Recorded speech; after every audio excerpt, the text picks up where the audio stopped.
Prayer warriors ministry. இன்றைய வாக்குத்தத்தம் திருப்பாடல்கள் அதிகாரம் 147 இறைவார்த்தை 14. அவர் உன் எல்லை புறங்களில் அமைதி நிலவ செய்கின்றார், உயர்தர கோதுமை வழங்கி உன்னை நிறைவடைய செய்கின்றார்.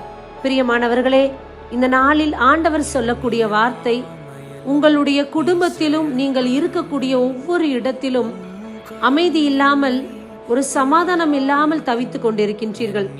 அந்த இடத்தில் இருக்கக்கூடிய கருத்து வேறுபாடுகள், சண்டை சச்சரவுகள் இவற்றை நீக்கி ஒரு சமாதானத்தை நான் ஏற்படுத்துவேன் என்று வாக்கு கொடுக்கின்றார்.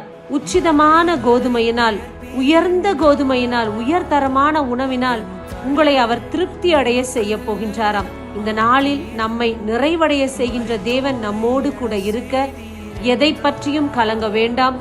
இறைவன் நம்முடைய எல்லை புறங்களிலும் நம்முடைய வீட்டின் தேவைகளிலும் சந்திக்க போதுமானவராய் இருக்கின்றார். அவரை மட்டும் நம்புவோம்.